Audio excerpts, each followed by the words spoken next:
começar por aí. Como é que veio essa sua afinidade, Renata, com o setor do mármore e granito? É a gente se colocar a serviço de uma causa do desenvolvimento, né? A gente, às vezes, chama os empresários para estar na política e eles não conseguem por causa dos afazeres, né? O ramo é pesado e ser empresário é pesado. E eu me disponibilizei a ser essa pessoa, com o meu perfil, né? Eu atuei muito tempo pela cadeira da OAB no conselho do PDM, do Conselho do Plano Diretor. Então eu vi as lacunas, eu vi aonde que na reforma, né, do PDM a gente brigou, olha, precisa preservar o nosso subsolo, a gente precisa chegar para o DNPM e perguntar aonde em Cachoeiro já tem requerimento de lavra sendo explorado ou prestes, porque a gente não pode direcionar para lá um condomínio habitacional. Se esse é o nosso ramo e não é visível, não é uma rocha que a gente está vendo muitas vezes, mas é alguma coisa que está previsto na vida de uma empresa e a gente precisa organizar isso. Então, essa minha visão de desenvolvimento, de proteção, de desenvolvimento e de estar disponível, né, por conta da minha advocacia, que me colocou como candidata próxima, e depois a galera te convidou mesmo, né? Os empresários. Depois eu fiz a ADESG, que era a escola, né, superior de guerra, e tinha muitos empresários também. Então a gente tem uma visão organizada de política e de estratégia também de desenvolvimento.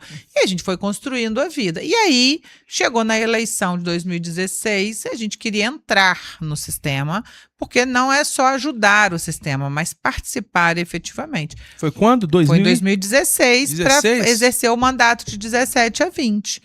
Que foi a sua vereança. Foi a minha primeira eleição para vereadora, né, com apoio do setor, apoio do comércio. Você foi reeleita, não, né? Aí eu vim para prefeita. Isso, eu mesmo falei. Isso aí eu vim para prefeita. Você tinha uma reeleição certa ali, Renata. Mas eu falo, Bruno, e falo com eu falei muito com você me falou muito, mas assim, quando a gente faz um pacto com a gente mesma, eu falei que eu viria candidata a prefeita em 2020. Mas olha só, aí a gente tem que ver um negócio legal aqui. Aí aqui a gente tem que jogar limpo. Quem tá ouvindo a gente, é bom a gente construir esse raciocínio para você também ver se faz sentido para você o que eu vou falar agora. Por exemplo, você faz parte de uma geração de lideranças consolidadas do atual momento, né?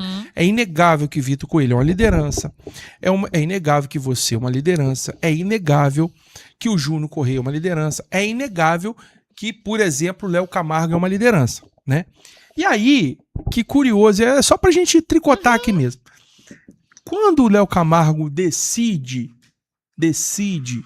vira candidato a prefeito nessa última, e ele, as pesquisas mostravam, o sentimento comum de quem acompanha a política local aqui dizia que, Léo Camargo tinha tudo para ser o mais votado como vereador naquele momento. Quando ele decide vir a prefeito, ele não vem a vereador, quer dizer, não assume aquela cadeira que poderia ser dele com naturalidade, ele abre espaço para novas lideranças, né?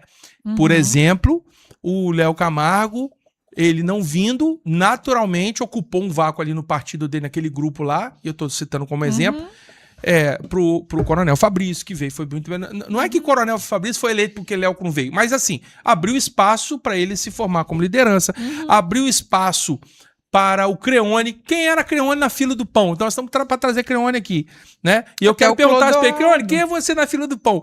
É normal que ele recebeu votos que poderiam ir para o Léo Camargo. E outro rapaz também, que me fugiu o nome. O outro, Clodoaldo. Não, o Clodoaldo não, é o outro. Quem? Como é que é o nome do outro, do PL aqui de Cachoeiro? Bom, tem um outro vereador. Enfim. É Lucas.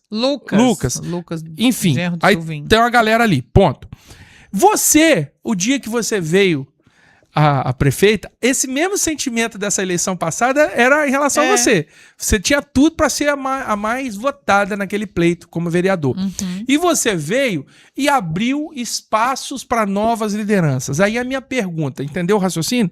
A minha pergunta, quando acontece esse movimento de pessoa, aí você ficou sem mandato, naturalmente você deixou de exercer a representatividade que você exerce, essa abertura que a gente dá para novas lideranças, ela é mais salutar ou mais prejudicial para a política e para os intentos de desenvolvimento da cidade? Porque acaba interrompendo ciclos. O cara, você estava encampando uma ideia ali e, de repente, como é que você enxerga isso, esse cenário? Olha, Bruno, eu entrei para a política para abrir espaço.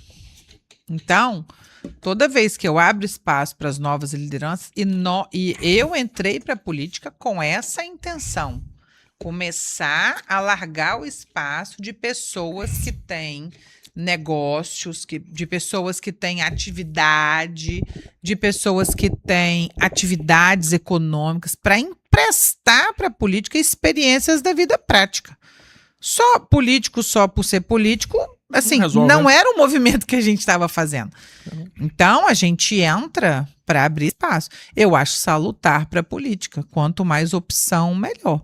Entendeu? E, assim, a gente sai do mandato, mas a gente não sai da vida das pessoas. Perfeito. E né? nem o legado que a gente planta, Nem né? o legado e nem a atividade. Então, a gente continua fazendo política, porque você acha que você daqui não faz política? Você faz uma política pública de projetar o desenvolvimento de um setor econômico. O que você fala aqui pode servir para um municípiozinho lá no começo do Brasil, no início lá de um municípiozinho que está começando a desenvolver essa atividade econômica, o cara que quer montar uma moaria, ele, pô, esse negócio dá certo, tem um cara que me ajuda, deixa eu... Então, assim, tudo é política, então a gente começa a desenvolver. É muito ruim quando a gente abre espaço para gente que não tem boa intenção na política. Verdade. Só que a gente não escolhe, né? Quem escolhe é o povo. Mas eu falei nem no sentido, e você já respondeu bem, a sua resposta tá dada e eu já entendi e tá tudo bem. Mas eu nem tava falando do ponto de vista, assim, das mentes que contribuem, das mãos que fazem. Eu digo do cenário do jogo político mesmo, no sentido do jogo partidário, do jogo de alianças, do jogo de...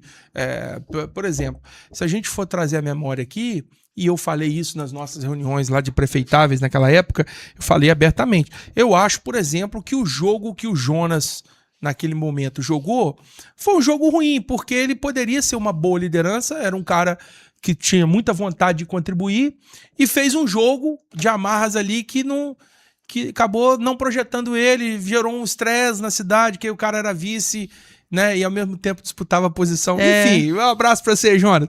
Mas eu tô Hoje dizendo ele isso. tá fazendo medicina. Tá medicina? Tá, um abraço pro grande Jonas. Então vai ajudar. Vai me ajudar. Continuar ajudando na medicina. Na saúde. Grande Jonas, tem que trazer o Jonas aqui. Jonas tá meio sumido, né, velho? Porque Jonas é o currículo. Se você olhar, ele é administrador, advogado e agora vai ser doutor. Um dos caras médico. mais conceituados da cidade. Mas eu digo no jogo, a gente acaba se perdendo ali. Mas enfim.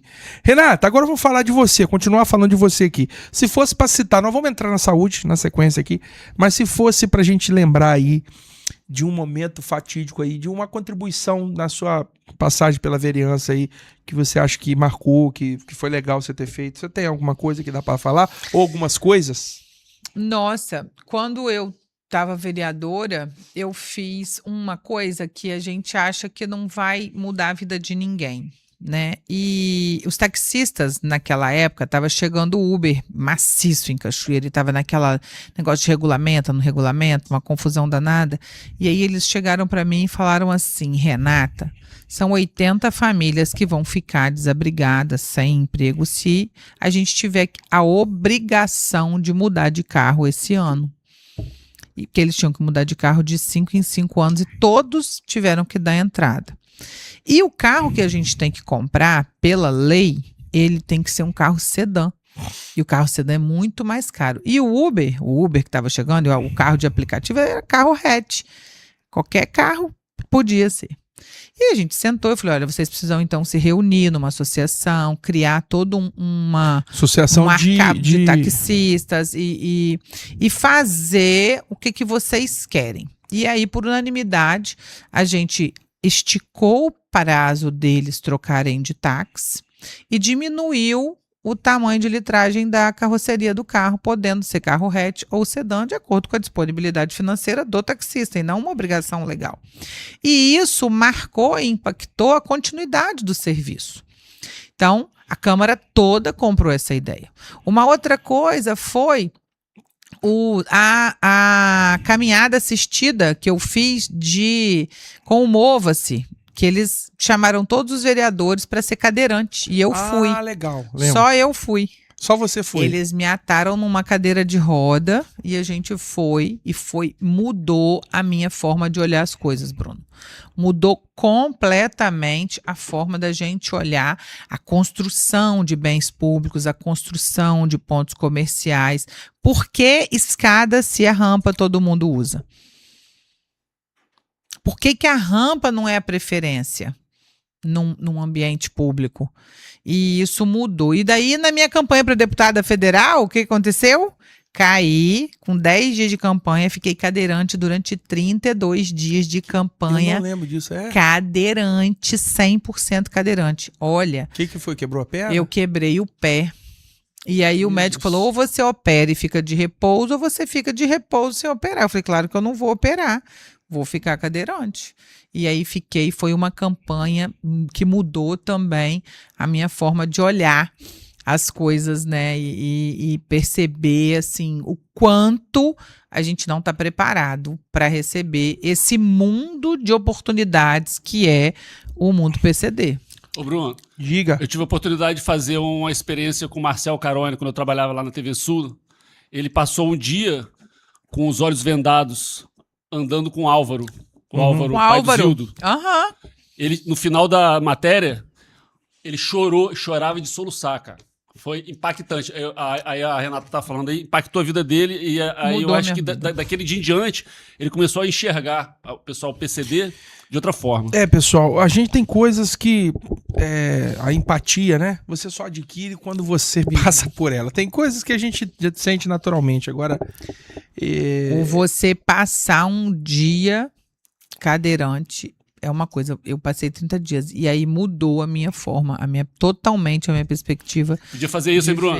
Ué, vamos fazer. Vamos chamar a Renata aqui, fazer um especial com a Renata. Vamos chamar o pessoal do Mova-se. Eu faço questão de ir pra cadeira eu já também. Chamei 3 vezes aquela nossa amiga lá, Mônica Pitanga. A Mônica agora é educadora parental. Aí ela tá mais... Olha, a Mônica, ela tá fazendo um trabalho que o Mova-se é um trabalho de empatia. De PCDs. E a nossa presidente é fantástica, a Bárbara. Entretanto, a Mônica hoje virou uma educadora parental. Ela está ajudando as mães atípicas de crianças de famílias que têm algum tipo de doenças raras. E que isso muda a vida da família inteira. Ninguém está esperando, ninguém sabe como lidar. Se você com um filho, você já não sabe como lidar, às vezes, imagina um filho com uma doença rara. E aí ela está dando esse suporte para os pais. Isso é fantástico. Isso é fantástico. E tudo nasceu do Mova-se. E a gente Eu vou reforçar aqui, tomara que a nossa querida Mônica assista esse programa. Doutora Mônica, preciso de você aqui, Mônica. A Mônica tem uma projeção nacional muito forte, a filha dela. Ela tem uma sensibilidade e a gente está aqui criando um canal pra gente promover mesmo. E a Luísa tá fazendo faculdade de comunicação. Luísa mandou ver aí, pô. Luísa é fantástica. Levou a causa aí de uma maneira muito especial. E a Mônica tá nessa empreitada com ela. Vamos reforçar, Rolandinho, tentar trazer a Mônica aqui. Não, eu vou reforçar com ela também. Show.